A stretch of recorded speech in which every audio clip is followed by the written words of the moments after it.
일리 있는 사실을 더욱더 일리 있게 파악해보는 시간, 일리 채우러 일리 오세요. 여러분, 혹시 지난 121 두 번째 토론회 기억나시나요? 찌개를 다 같이 먹을 때의 방식에 대해 두 분의 치열한 논쟁이 벌어졌었는데요.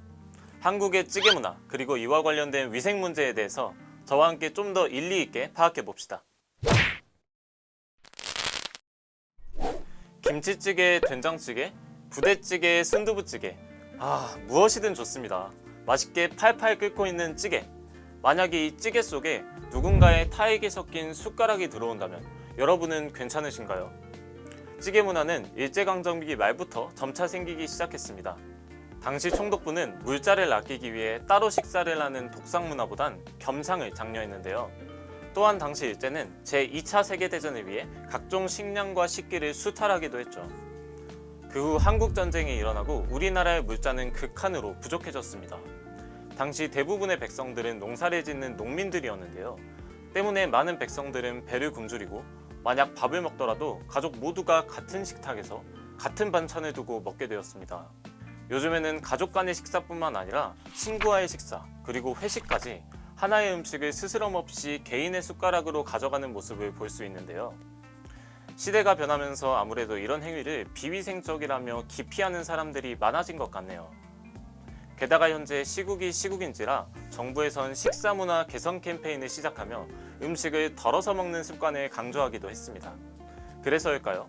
최근 대다수의 식당을 둘러보면 밑접시, 집게, 국자 등을 음식과 함께 내어온다거나 1인석을 늘려 혼자 식사를 하도록 구조를 바꾼 모습을 볼 수 있습니다. 정말로 이렇게 공용 도구를 사용해 음식을 덜어먹는 게 위생상 효과적일까요? 실제로 코로나19 사태 이후 중국의 항저우 질병예방통제센터에서 흥미로운 실험을 진행했는데요. 여러 명이 함께 음식을 나눠 먹을 때 공용 젓가락의 유무에 따라 음식에 어떤 영향을 미치는지 보기 위한 실험이었습니다. 실험 결과 놀랍게도 공용 젓가락을 쓰지 않고 개인 젓가락으로 음식을 나눠 먹었을 때 공용 젓가락을 사용했을 때보다 최대 250배나 많은 세균이 음식에서 검출됐습니다. 이에 전문가들은 자신의 몸에 있는 세균이 개인 젓가락을 통해 음식으로 전파된다고 말했는데요. 이 실험 후 중국의 베이징시에서는 식사 시 공용 도구를 사용하는 문명행위 조례를 시행한다고 밝히기도 했습니다. 또한 개인 수저로 음식을 공유한다고 해서 바로 위험한 병에 걸리진 않겠지만 위암에 영향을 줄 수 있는 헬리코박터균을 옮을 수 있으니까 웬만하면 조심, 또 조심하는 습관을 기르는 게 좋겠죠. 그뿐만 아니라 회식 자리에선 한 술잔을 돌려가며 쓰는 풍습도 질병 감염에 취약한 행위이므로 자제하는 게 좋을 것 같네요. 한국이라면 정하면 한국인. 식구가 아니더라도 따뜻하게 손님을 맞이하고 살을 붙여 맛있게 음식을 옹기종기 먹는 우리나라 사람들이 저절로 머릿속에 그려지는데요.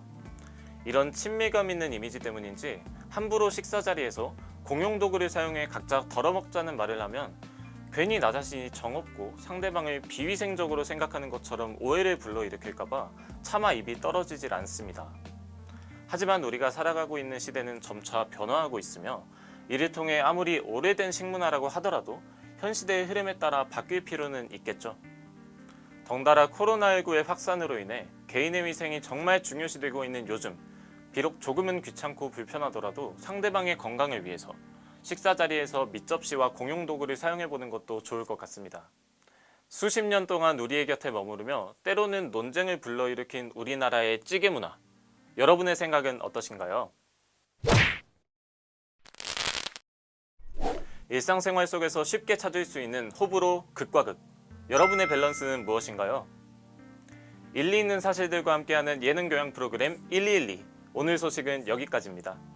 다음 회차에서는 더욱더 일리 있는 주제로 찾아오겠습니다. 안녕.